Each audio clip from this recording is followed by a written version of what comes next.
Okay, so the other day I made a video, and even though it said it was recording, it only recorded 11 minutes of it. So I'm kind of glad I didn't record all of it, because it was a little depressing,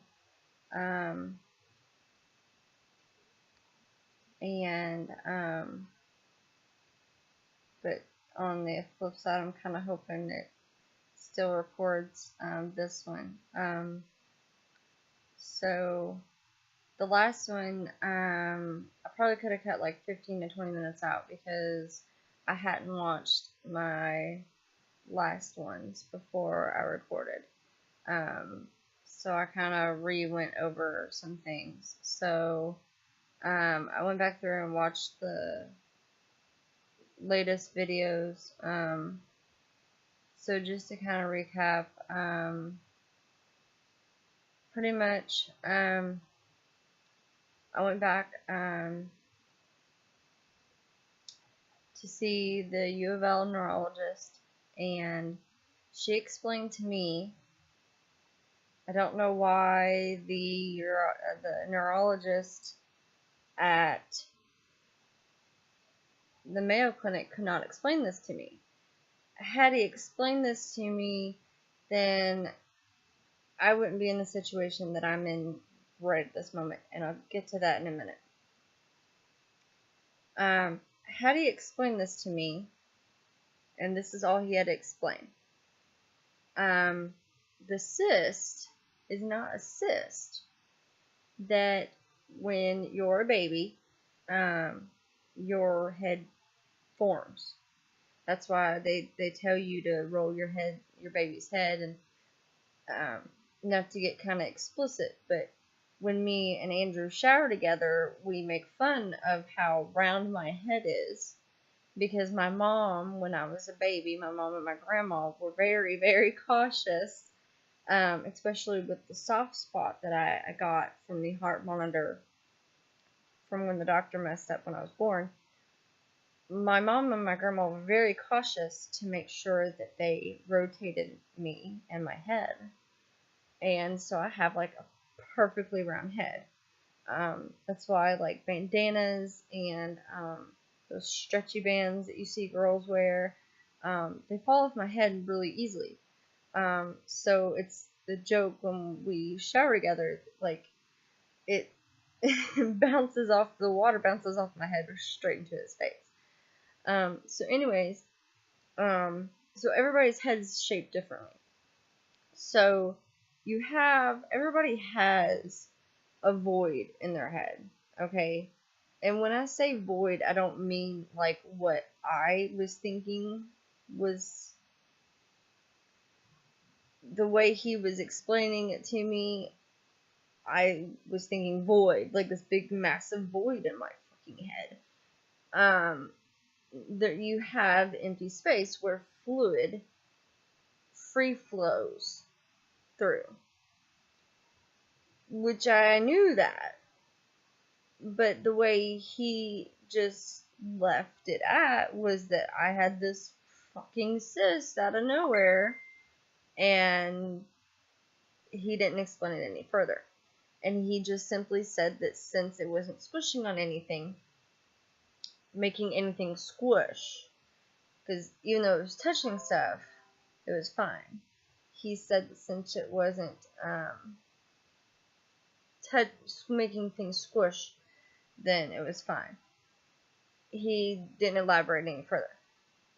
The neurologist at U of L further explained it's not an actual cyst. It's not a sac-filled pocket of fluid. That just happens to be where my void is. And actually she further explained, because, and I know this, I have a straight neck. Almost every woman, I think one of my sisters was the only one that lucked out. Every woman in my side of the family has straight necks. And because of that, that's where my void is, so I have extra fluid there. That's where my main fluid is there. But she said it's free flowing. It goes around my head and everywhere, around my brain and everything else. But that's where the main pocket is, because that's the way my neck is shaped. If he would have said that to me, it would have made a whole lot more sense. Because to me, I'm still thinking, I've got a fucking cyst in my brain. That's got to be causing my symptoms. Duh. So, that was taken care of. I went and saw my doctor, who, my last appointment with her, she seemed kind of annoyed a little bit by me, and she would not refill my prescription while I was gone at the Mayo Clinic. So I made one last appointment with her. I'd already gotten a new doctor. I already made a new appointment with her. Unfortunately, I've had to reschedule several times. However, I went ahead and made one more appointment with her just to see her face to face, to see what was going on. Make sure, it may not have been her that signed off on the no refill. It may not have, whatever. So my mother and I went, and I wanted to make sure that I didn't have a UTI. And because of the one that I had for a year, I wanted to check up on that, since I had been having to hold it to get help to the restroom. And also because the Mayo Clinic had called about the tumor or the mass in my abdomen, and also the cortisol levels, the AM blood levels that the rheumatologist called about from the Mayo Clinic. My AM cortisol levels were messed up. Well, that didn't make any sense, because in December I had gotten the skin test. My cortisol levels were fine. So I asked her, what do you think? She acted annoyed the whole time we were in there. I mean, she was professional and she was nice about it. It's just the look on her face and her body language did not match her words. She was nice verbally, but her facial expressions and body language were the total fucking opposite. And of course, I had just taken a pain medication right before I went, so I'm being, talkative, but I'm trying to get, I hadn't seen her in almost 2 months, so I'm trying to update her on everything. I'm trying to tell her about how this neurologist treated me and everything. I even gave her full access to my portal from the Mayo Clinic, gave her my password and everything. She gave me a cup, and she told me to go to the bathroom, and I didn't see her after that. She had her nurse come to me and tell me that I was going to be getting an ultrasound and for the tumor, and seeing the endocrinologist, which the doctor had mentioned it before I got the specimen cup, but I thought I was going to be going back and talking to the doctor a little bit more and getting the orders. No, the nurse was in there, and she was like, no, you can go ahead and go. They didn't give me no orders, nothing. I mean, they were rushing me out of there. That was kind of my, okay, yeah, they're done with me. I later then get a call about a week later saying that I owe them money. And I called them back, telling them, I'm sorry, I normally pay $30 every time I go in there to keep my balance down. And it's a very small balance. Some doctors I owe 4 or 5 times as much, and they still see me.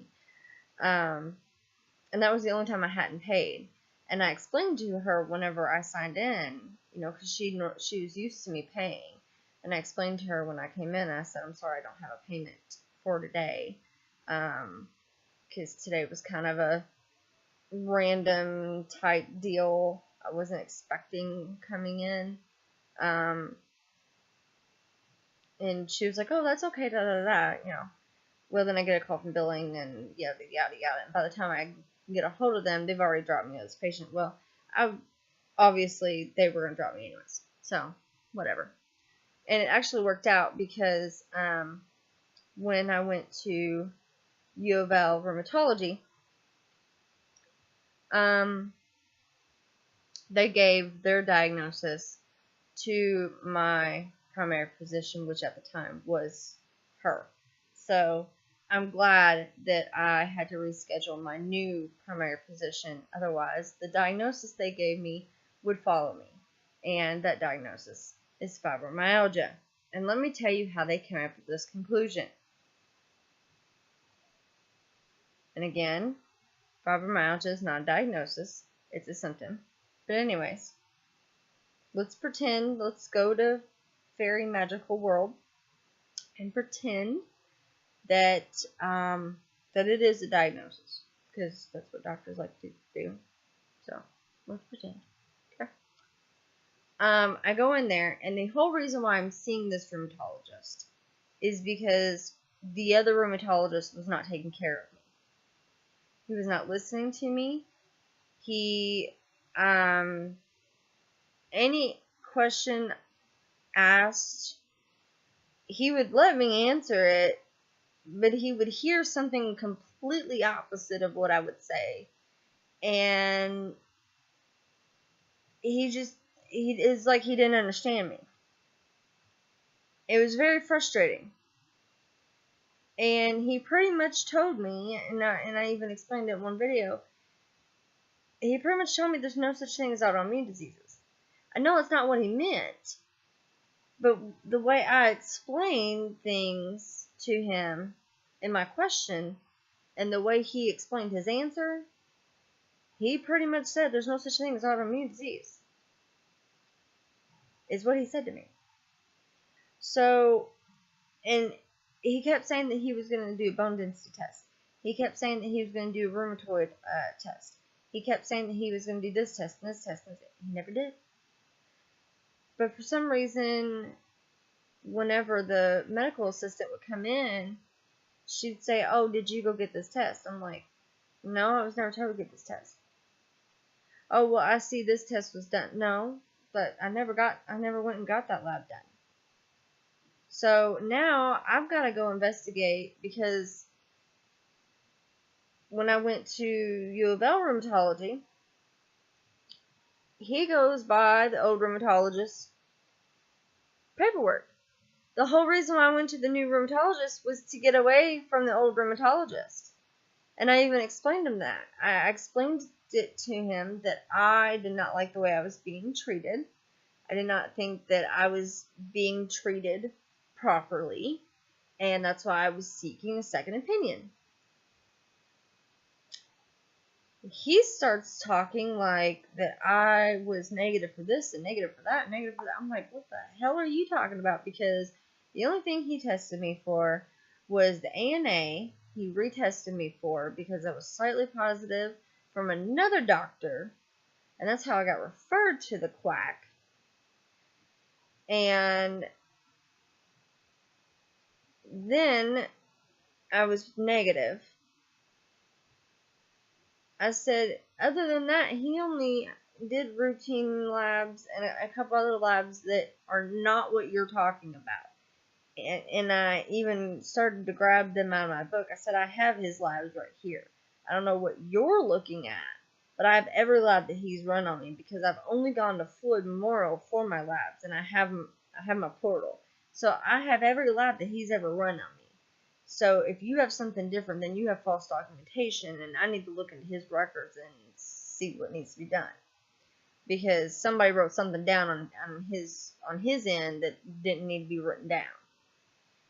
So this guy, he seemed nice at first, but he would ask me a question, and I didn't know that when a doctor asks you a question, especially a specialist, you are limited to one sentence to answer.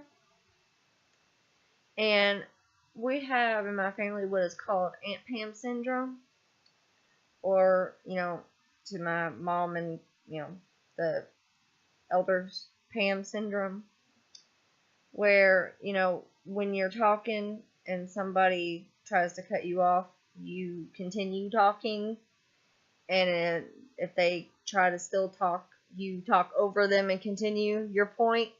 That's Pam syndrome or Aunt Pam syndrome. Well, by about the fourth question, I got Aunt Pam syndrome because I got pissed off because he wasn't letting me answer my fucking questions. If you're gonna ask me a question, let me fucking answer it, okay? I was to the point where I'm tired of going to these damn doctors and they won't listen to me. I just want a fucking doctor to listen to me. If you're gonna ask me a question, don't ask me a question if you don't want an answer. Plain and simple. Don't ask me a fucking question if you don't want a fucking answer. If you want a fucking answer, then let me fucking tell you my answer. My answer is not going to be one sentence, yes or no. Let me describe it to you, because it's been going on for over 2 years. It's going to be more than one sentence. Now, I'm not going to drag it on, because I know you got other patients. I'm going to try to be as short and sweet as possible. But it's going to be more than one sentence. And it's going to be more than yes or no. By the fourth question, I just kept talking. And he kept trying to cut me up. Nope, I just kept talking away. Just kept talking. I think I said 5 sentences was my answer. That's all I wanted to get out was 5 motherfucking sentences. And finally he stopped and let me talk. And I just kind of looked at him like, did you get that? Now, he asked me. This is how he came to the conclusion that I have fibromyalgia. Now, for those of you who do not know what fibromyalgia is, it is overactive nerves. That is the general idea of fibromyalgia.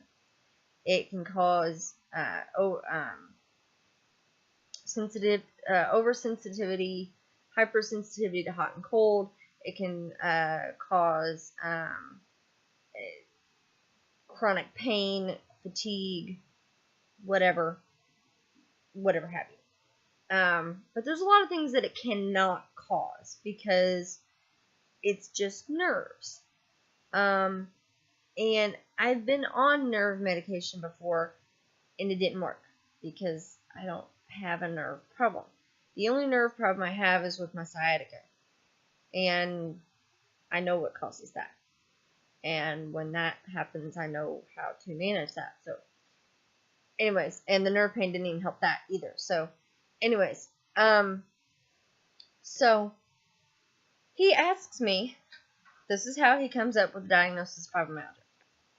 He asks me if I have any joint pain. To which I reply, yes. My hips, knees, and ankles hurt. I said, what's funny is,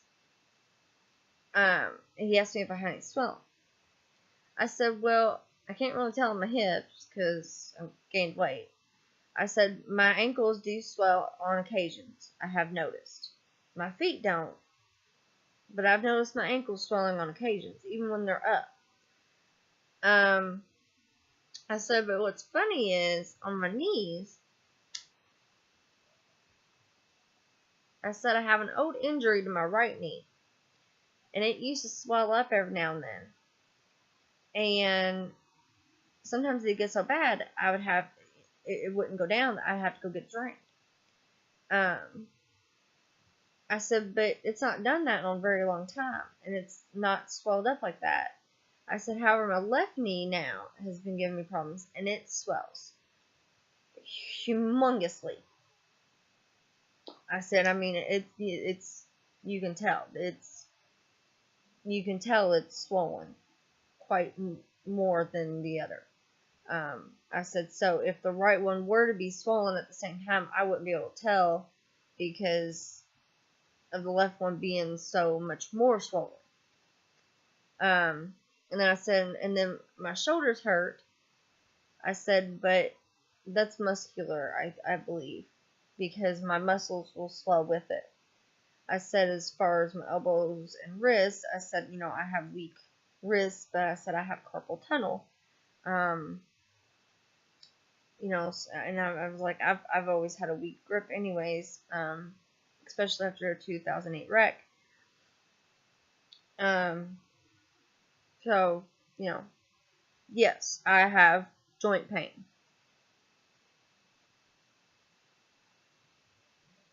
The only part of nerve that I mentioned was the carpal tunnel.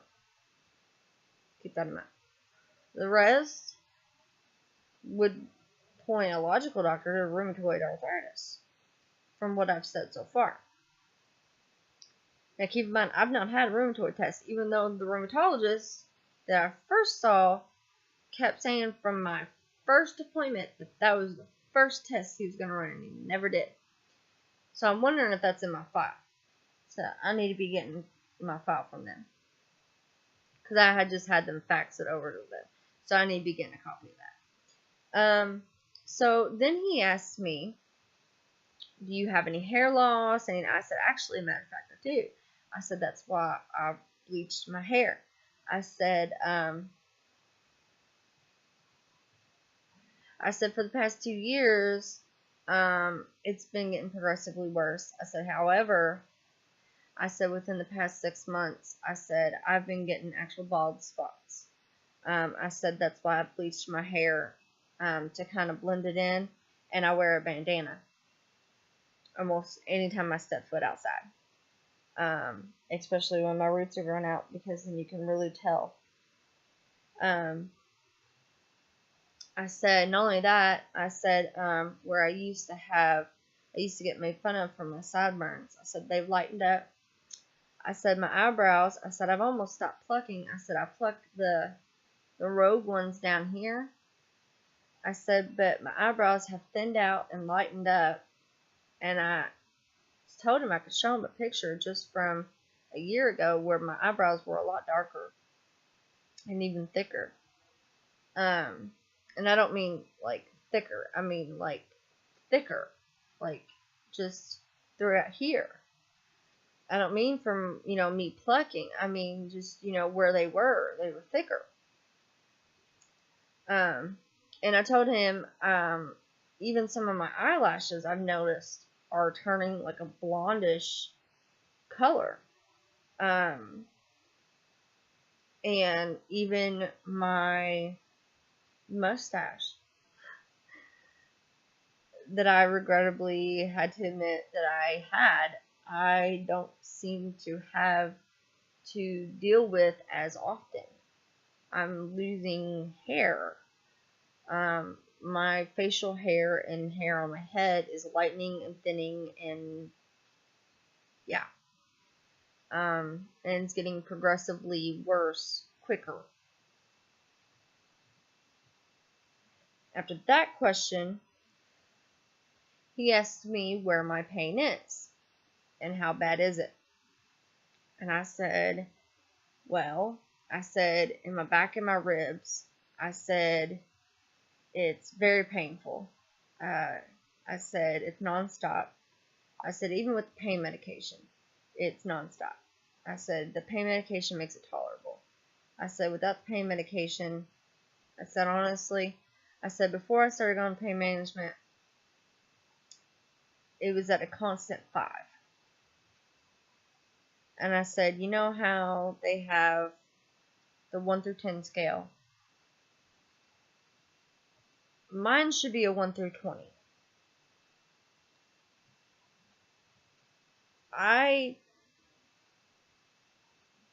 People think, some people close to me think I don't handle pain well. I think I have a really good pain tolerance, considering what I've been through.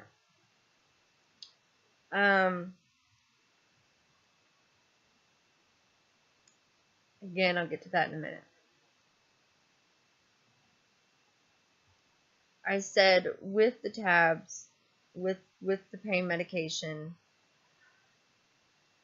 I said it's usually a 3 to a 5. I said before I was taking the medication, it was a constant 5, at least. I mean, that was like the best possible that it could be. I said there were days where I was wanting to just crawl a hole and die. I mean, you can't put a number on that. I said, and then in my legs, I said I get this pain that feels like it's in my bone. I said I have muscle pain. I said I can feel it in the muscle. I said, and then I also have this feeling in my bone. I said it feels like somebody's putting a corkscrew in my bone. I said it's not sciatic pain. I said I've had sciatic pain before. I've had it since I was like 11. I know what sciatic pain is. It's not sciatic pain. And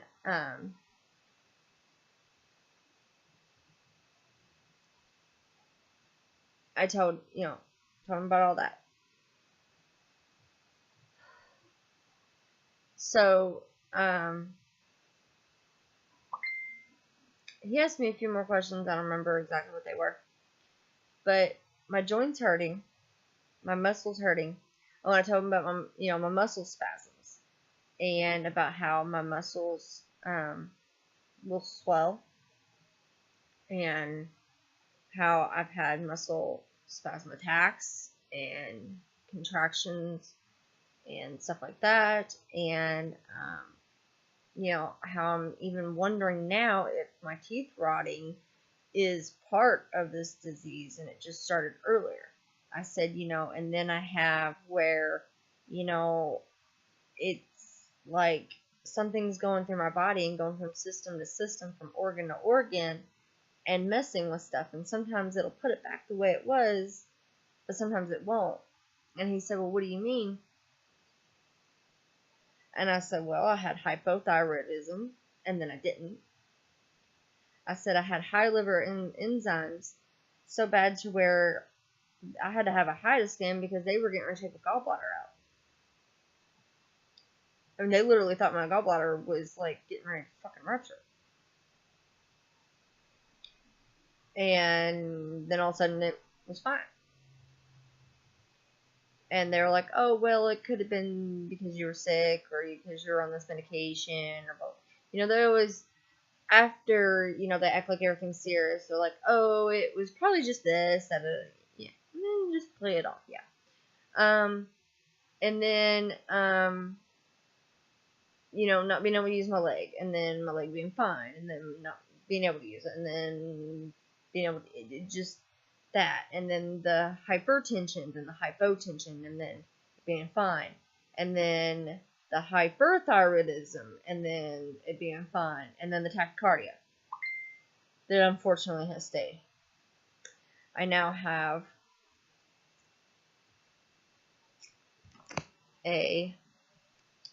what is called it's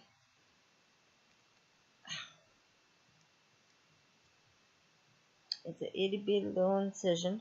I finally got the glue off in the shower yesterday. I have a little bitty, looks like a little capsule, loop recorder in my chest. I'll wear it for a year, and that's about the only good thing is I finally found a cardiologist. I'll get back to the rheumatologist in a minute. Finally found a cardiologist. I go in there, I give him like a 2-minute spiel of what's been going on, and he looked at me and he goes, I'm not going to treat you for a heart condition if you don't have a heart condition. He's like, I looked at your echo, I looked at your EKG, I looked at everything else, and it seems like this tachycardia came out of nowhere, and from what you've explained, you've got something going on that's causing your body to go blah. He's like, you don't have a heart condition. I'm not going to treat you for a heart condition. He's like, obviously, because I explained to him about how when I took myself off the metoprolol, then my heart rate went up. And he said, so obviously that's working, but it's not working enough. He's like, let's just leave you where it is. He's like, you haven't passed out since December. You've been managing it. You've been watching your heart rate. You've been blah, blah, blah, blah. He's like, we're going to put a loop recorder in, see what's going on, be able to monitor it for a year, and yeah, release me back to work. I'm like, why didn't I fucking call you sooner? I could have went back to work in January. No, I couldn't. Because when I went back to work, yeah, I was finally oh my god, I was so excited to finally go back to work. Missed my first day because I had a muscle attack in my legs and had to go to the urgent care center. Yeah, and then the urgent care center doctor was very adamant on me going to an orthopedic surgeon, which that's another doctor I've got to go to. I don't know why. He looked at me with this look of, you need to go to an orthopedic surgeon now. Look, like, I don't know what it was that I said, but he just had this gut feeling that I need to go to an orthopedic surgeon. I'm going to go on his gut. At least he's doing something. So, I'm going to go see this orthopedic surgeon. Anyways, this is my first day back. But then I go my second day. And I'm on 10-hour days. Unfortunately, I have to retrain. But I still get paid the same amount of money, so whatever. I just get paid. I get paid the same amount of money to sit there and look pretty. But I told them, I was like, okay, well, I want to train for this day, and you all certify me next week because I went back on my third shifts. So all I had to study was like 6 pages. And that's it. I already know everything else. So I was ecstatic. I was happy to go back to work. 5 hours in my shift because nobody knew I was coming back except for one person. I don't know whose fault it was. I don't know if it was anybody's fault, if it was just miscommunication. I don't want to lay the blame on anybody.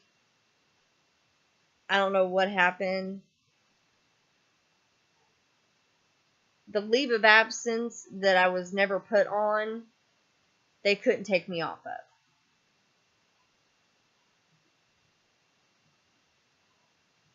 So they can't even pay me now for the 5 hours I did work until I get off my leave of absence that I was never put on. So now I've got to wait until I see my doctor in June to get put on my leave of absence so that I can be taken off my leave of absence, which is fucking mind-boggling. So, yeah, I was hoping to be back at work by the end of May, even though I was back at work in the beginning of April. Middle of April, I was ecstatic. And then, yeah, boom. And I'm like, well, at least by the end of May. I'm like, by the end of May, by God, I'm going to have a job somewhere. And now, because of my current situation, which again, I'll get to in a minute, I don't even know if that's going to happen, even if it was with my current job. So, anyways, so, love the cardiologist. He was awesome. He simply said, you don't have a heart condition, so I'm not going to treat you for a heart condition. So, finally, got one doctor that, listened to me.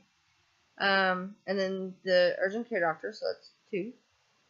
And then, my pain management doctor, which was 3, but we'll get to him in a minute. So, the rheumatologist that I'm seeing, let's get back to him.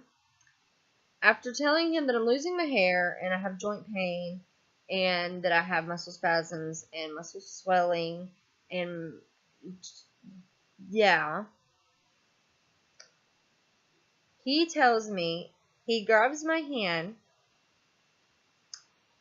and starts poking at it in different ways. I don't know what he's doing. I mean, he just keeps going back through it. Doesn't do it to my left hand, just my right hand. And just keeps poking through it different ways. I don't know what he's doing. Like I don't know if he's Palmer. I don't know what the fuck he's doing. And then he goes, I think we're going to go with the diagnosis of fibromyalgia. You just pull it out of your fucking hat? What's next, a rabbit? Because I'd rather have the fucking rabbit. So, he asks me to get on the examination table. And I came in a wheelchair. And so I get with my cane and get up on the table and everything. He says he's going to get somebody else. I don't know what, because he says they don't deal with fibromyalgia there or something. Bullshit. Whatever. I'm pissed off. And one thing he says is, we'll have to give this to your primary care physician. I'm like, well, that's fine. I'm thinking this in my head, that's fine, because I'm not going to be seeing her anymore. Because the first thing is, I'm like, oh my god, this diagnosis is going to stick with me. No matter where I go, what I do. And I'm like, oh, well, never mind, because I'm not going to be seeing her anymore. So he sends in this other doctor, and I'm like, okay, they're going to do the fibromyalgia test. I've had this done a million times. I know people who have never had any symptoms or signs of fibromyalgia that are sensitive to the fibromyalgia test. They are sensitive parts of your body. Whoever came up with the fibromyalgia test, you should be assassinated. I said it. You're retarded. And fuck you. Because of you, people like me get misdiagnosed. So, thank you very fucking much.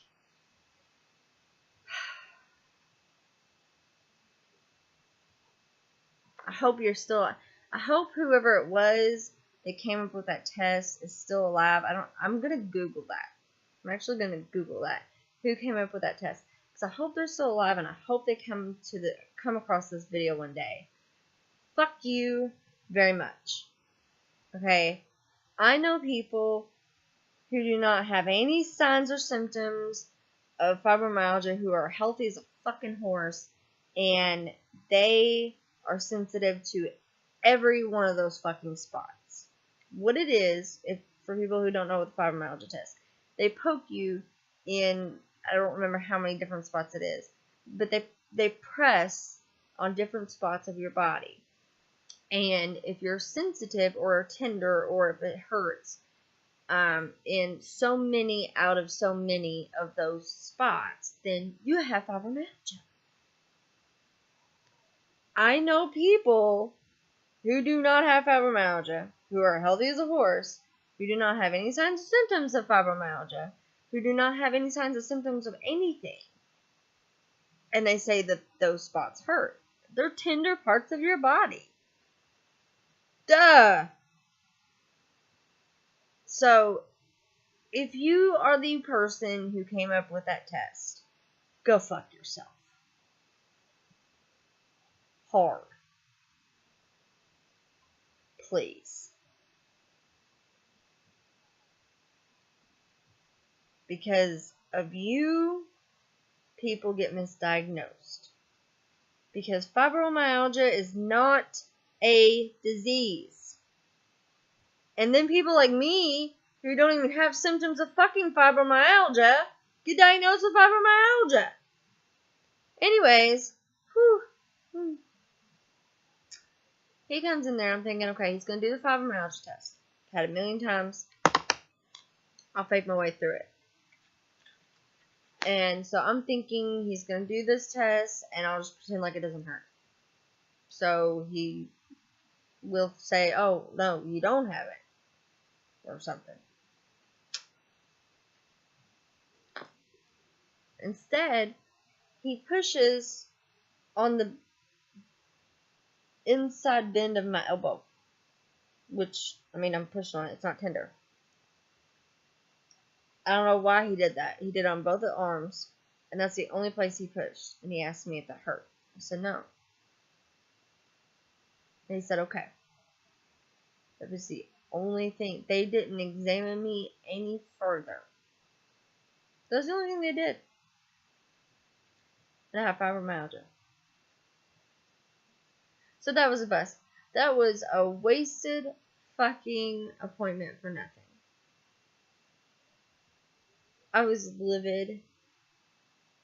But so far, I've had good experiences with Norton doctors. So now I'm going to go to see a rheumatologist with Norton before I owe them a humongous bill and they start cutting me off. So, and I keep calling Mayo Clinic to ask them what they've tested my spinal fluid for, and they still don't call me back. They keep getting me to the desk, and they keep saying, "Oh yeah, I'm sorry, we've left messages, and we'll make sure somebody calls you back this time." Every time I call, and it's usually the same person I talk to.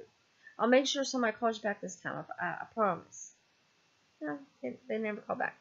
I want to know what my spinal fluid was tested for. Did you test it for MS? Did you test it for Guillain-Barré?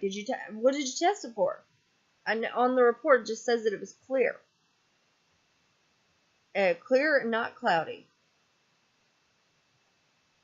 And something else. That's it. It doesn't say what they tested it for. I had you do a spinal tap for a reason. Anywho, getting to the whole everything that I've been telling you to wait a minute for. I had an appointment with my pain management last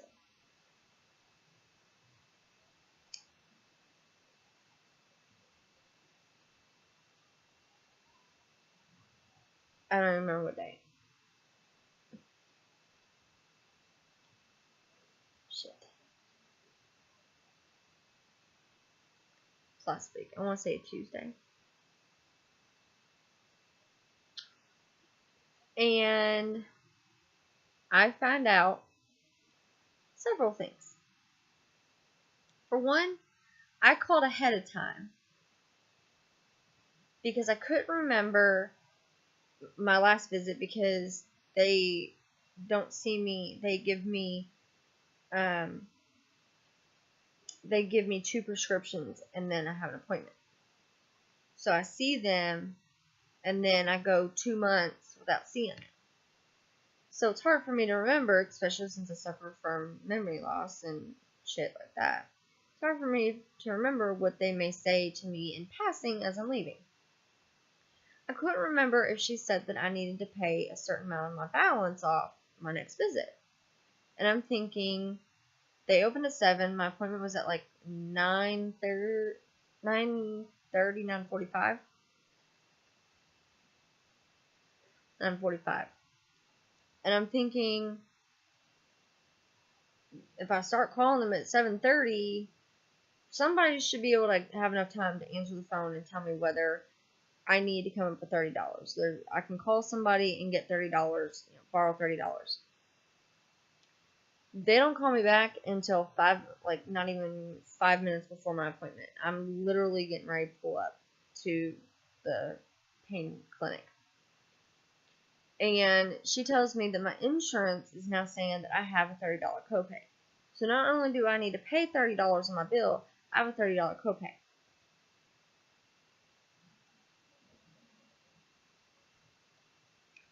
And this was right before my appointment. So she then works out that I can pay the $30 of my balance off Thursday when Andrew got paid. But I needed to have at least my copay.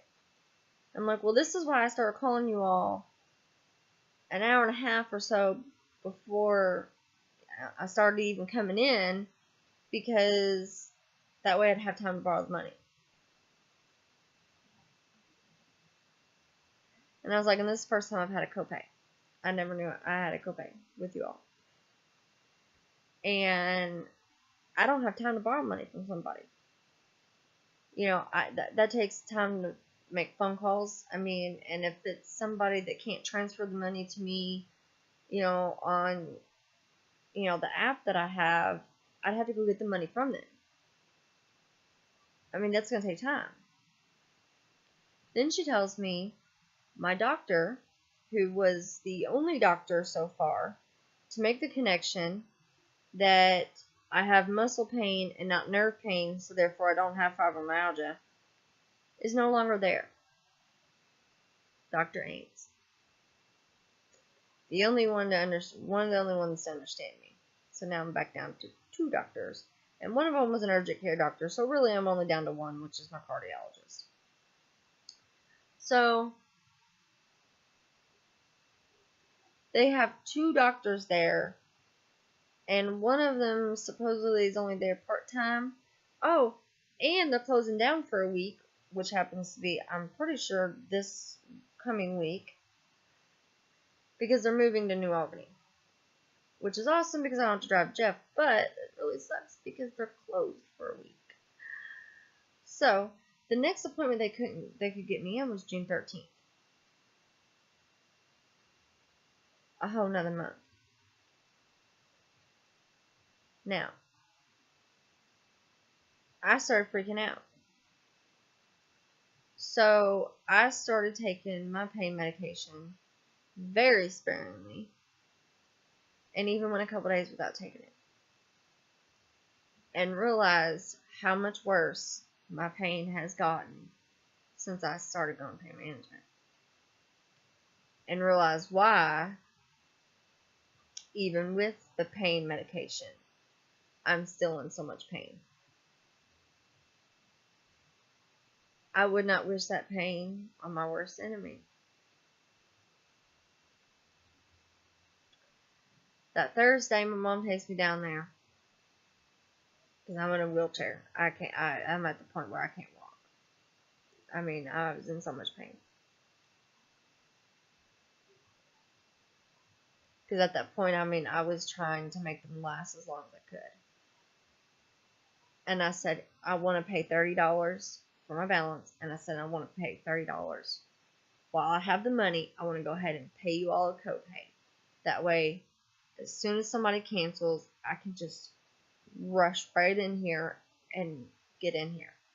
And that way I don't have to worry about coming up with the money, da da da. And they're like, oh no, we don't want you to have to spend the money if you don't. I'm like, no, I want to give you this money. And they're like, oh no, honey. She's like, if you want to pay on your balance, go ahead. She's like, but we're going to go ahead and give you a prescription. And I started bawling. And she's like, don't cry, honey. She's like, we know how it is. She's like, we don't want you to be in pain. And I'm like, you don't understand. I'm like, I've been in horrible pain because I've not been hardly taking my medication. And I thought I was going to run out. You know, thank you all. Like, I was just so thankful and just so grateful. And at first they said come in Monday to get it. And then they were like, well, no, we can go ahead and hand it to you. Just don't fill it till Monday. I'm like, okay. And then they said something about, I don't know, there was a complication with something. They said, okay, never mind, I'm sorry. Come in Tuesday. I'm like, okay, that's fine. I started counting in my head. I'm like, I can make them last till then. I can make them last till then. So I made my pain medication. I don't know how. I made it last until Monday morning. Monday morning I took my last one. Luckily it was a full dose. Because Monday afternoon I get a phone call saying that the doctor will not be in, and therefore I cannot come in Tuesday to pick up my prescription, which I don't know if that's a DEA regulation that the doctor has to be there for me to pick it up. I don't know. What I do know is that that prescription had already been filled out, signed, and ready to go because they were going to hand it to me that Thursday. So I'm assuming it's a DEA regulation that even though it's already filled out, that doctor has to be present when they hand it to me. That's what I'm assuming. So I had to cancel my orthopedic surgeon appointment because it was for later on Tuesday morning. My plan was, because I was going to be in excruciating pain, which I was by Monday night, it already started. Andrew was going to take me to the pain management clinic. We were going to get my prescription, drop it off, wait, pick it up, and then I was going to take my medication and then go to the orthopedic surgeon appointment. And we'd have enough time to do that. Because pain management opens at 8. My appointment wasn't until like 11:30. So we had it all planned out, and I was going to be good and gravy. So she tells me to wait and pick it up Wednesday. And she says, she said she should be back Wednesday. She just had a family emergency. And I'm like, I understand people have family emergencies, but I'm having an emergency here. I am dying of crippling pain. I didn't say that, but I'm like, okay, one more day. I can wait one more day. I can reschedule the appointment. I tried everything to make myself sleep. I don't even remember how many Finnegan and extra Klonopin and extra muscle relaxers I took. And I still sat here wide awake, writhing in pain. The only relief I got was when I passed out from the pain. And that's what I had done the week before. That's the only relief I got, was when I passed out from the pain.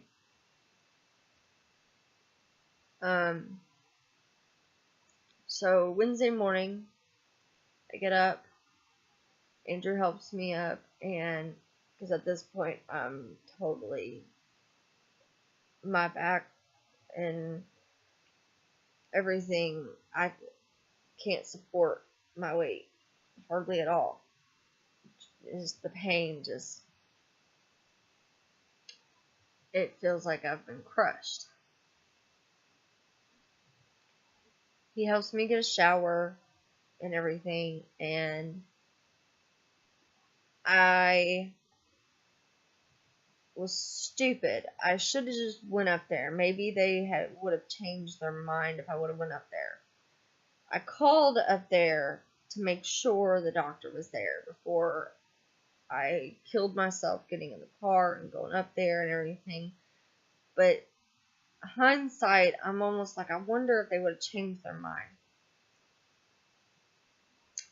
We call them before we leave, and she then tells me that Dr. Ains had wrote a note about how I thought the cyst in my brain was causing my symptoms, and that they were going to need to get everything from the Mayo Clinic to confirm that. And I said, no. I said, that's been debunked. I said, the neurologist I saw at the U of L explained to me that it's not a cyst. That I said, and I told her, I said, excuse my language. I said the neurologist at U of L was at Mayo Clinic was a dumbass. I said he didn't explain that to me. I said the records from Mayo Clinic will not help you all whatsoever. They did not find anything. They did not help me at all. It was a waste of money and a waste of my time. They did not treat me for anything. They didn't help me with anything whatsoever. And I was like, I have all my records. I have all my records. I have the films from the MRIs. I even have an extra copy if you want. I can bring to you right now. You don't have to wait and get everything sent to you. I have it with me that I can bring to you right now. I have everything. And she says, no, I'm sorry. I'm sorry. We're going to have to get, we're going to have to request it from them and get it from them. And I'm like, what's the difference? I have it. I have the records for you. You can make the copies of what I have, and I have copies of the films you can have. And she was like, well, we have to get copies from them. I'm like, the report he made isn't even the correct report. And she's like, well, we need their report to determine what medication to give you. I'm like, if you do that, then you're not going to give me any medication. And she stopped and she said, well, why is that? I said, because He made a false report. He did not make a correct report. That's what I'm trying to tell you. I said that's why I am so angry about going to the Mayo Clinic, because the report doesn't even make sense. And I was so angry. I was like, you all knew that I was coming to my appointment last week. You all knew about this. So you had to have known before now that you needed the Mayo Clinic reports. If that is in fact what you needed, how come Thursday when I came in you told me you were going to give me a prescription? Why can't you go ahead and give me a prescription while you wait on these results? Why can't you just continue giving me what Dr. Ames was giving me until you get the results? Is it really going to hurt to give me a couple more weeks worth of what he was giving me until you get the report? And of course I'm starting to cry because I'm trying to get dressed. So I'm in pain and I'm upset. And she's like, Heather, it's not going to do any good to cry. I'm like, I'm not crying because you won't give me any pain pills. I said, I'm crying because I'm in pain and you won't help me. And you all said you would. And I got my hopes up because I thought you all were going to help me, and now you're not. And she's like, well, we just have to get the report. And I'm like, and how long is that going to take? I said, because it took me 3 weeks just to get the films from them. I said, that's what I'm trying to tell you. I have everything from them that I can bring to you right now. And she just kept saying, we have to get them from them. So now this is the situation I'm in. I'm recliner bound. It is Saturday. Is it Saturday?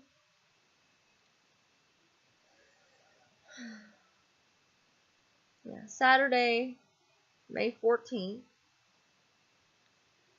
And I have been in this recliner since Monday. I've been up and down just to use the bathroom and get a shower. And 90% of the time it's assisted. I've fallen at least 4 or 5 times because my back just doesn't want to hold me. The pain is so intense at times. I literally pass out. I just pass out from pain, which I'm not going to complain about because it's a relief. The medication that I take, like the muscle relaxers and shit, it's not helping at all. The other day I actually slept quite a bit after passing out, and I missed 2 doses. And the only difference I noticed once I took my medication was I was a little more mentally stable just because I got the Klonopin in me. Otherwise, the muscle relaxers, I didn't feel any difference whatsoever. I'm in the most severe pain that I've ever felt before. And nobody can help me. I can't, and even my mom, we're trying to think of ways, and I'm like, it's not gonna work. I can't go to the hospital because even if they do get, literally, I would put on there, I need pain medication. I'm not gonna lie. I'm there for pain medication. I'm hurting. And if they do give me pain medication, it's probably going to be about 4 or 5 days worth. And I'm just going to be in pain again. And I can't go to a different pain clinic because you have to have a referral from a doctor. Well, I don't go see my new doctor until mid-June. I can't go see my old doctor because, for one, she apparently doesn't want to see me again, and for two, because, well, I owe them money. and I don't have the money to pay them to go see her. So, and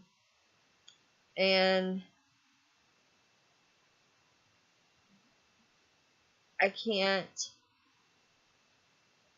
I thought about going for my teeth, which is legitimate because I mean my teeth have been fucking killing me. I normally take ibuprofen for it, but since Andrew's been kind of researching shit, he found out something about being floxed, which I'll talk about later in another video since I've already run up an hour on this one.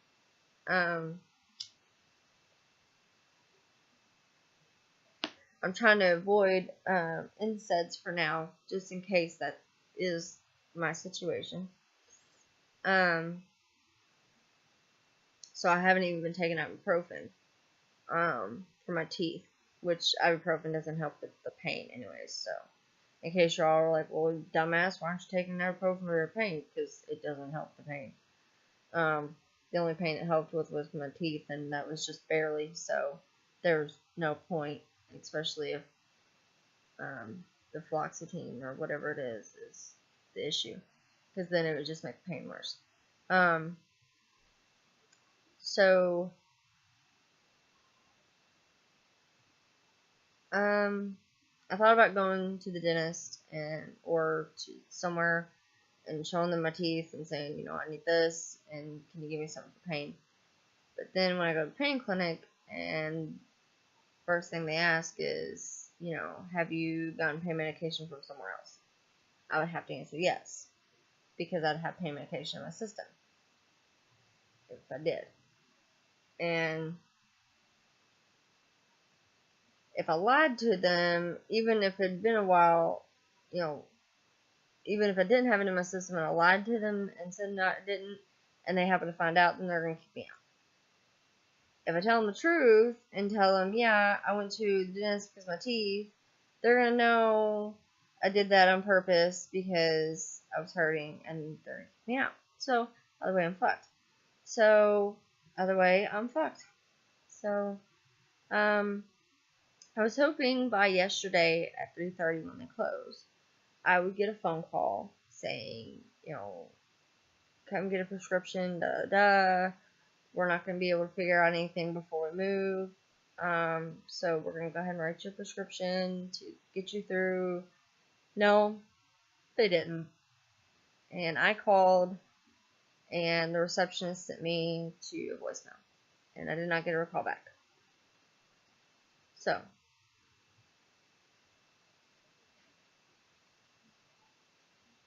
and this weekend, I lucked out. It's my ex-husband's birthday, so everybody's kind of doing shit for my sister-in-law's birthday and my ex-husband's birthday, so my son's kind of taken care of in that sense. But I miss him, and I can't even be around him at this point right now.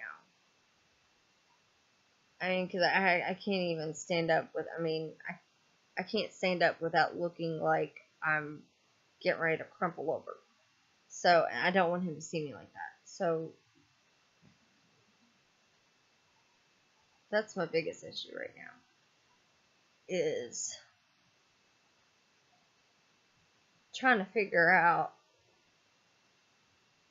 what I can do to work through the pain. And I've tried stretching, I've tried, you know, getting up, moving around more, less, whatever, and it's not helping.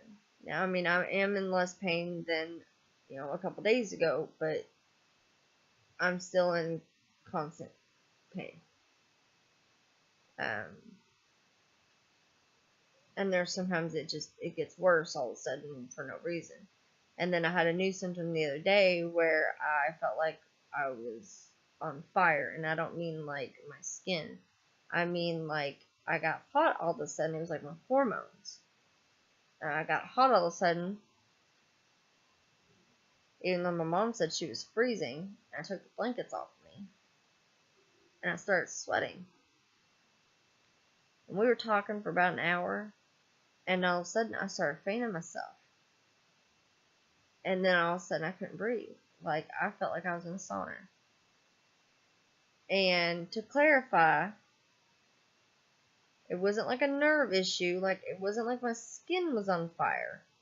It was like I was, like, overheated. It was like a hormone type thing.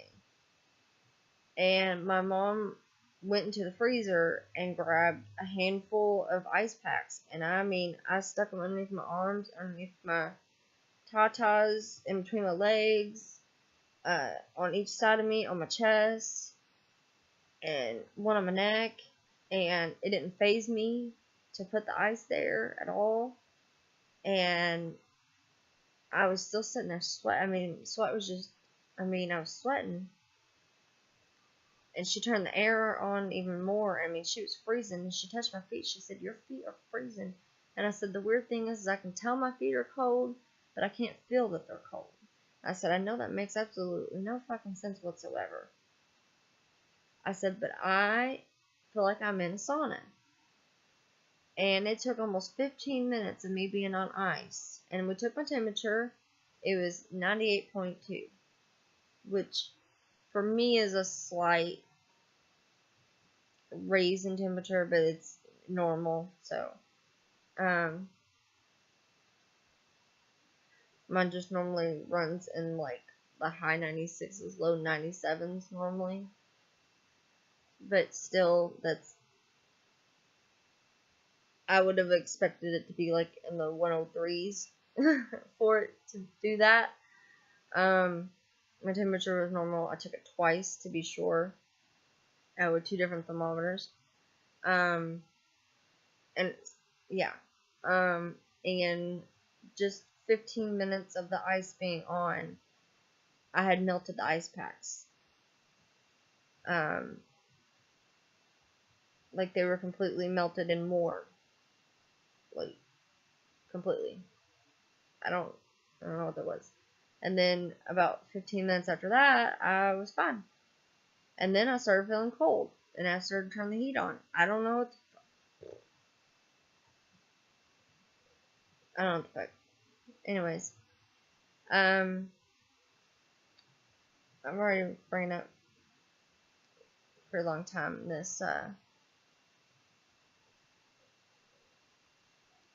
this video, so I guess I'll go ahead and end it. I won't be able to post this, unfortunately, until I have Wi-Fi. Right now we don't have internet. My phone's just running on 4G. Of course, with the amount that we went over on data, we might as well have paid for fucking high-speed internet and cable. So as soon as I get to Wi-Fi, I will post this video. And I'm also getting ready to make another video about what, another thing we have found, that explains things that might be a cause, but I'm not going to get my hopes up. So, see you in the next video.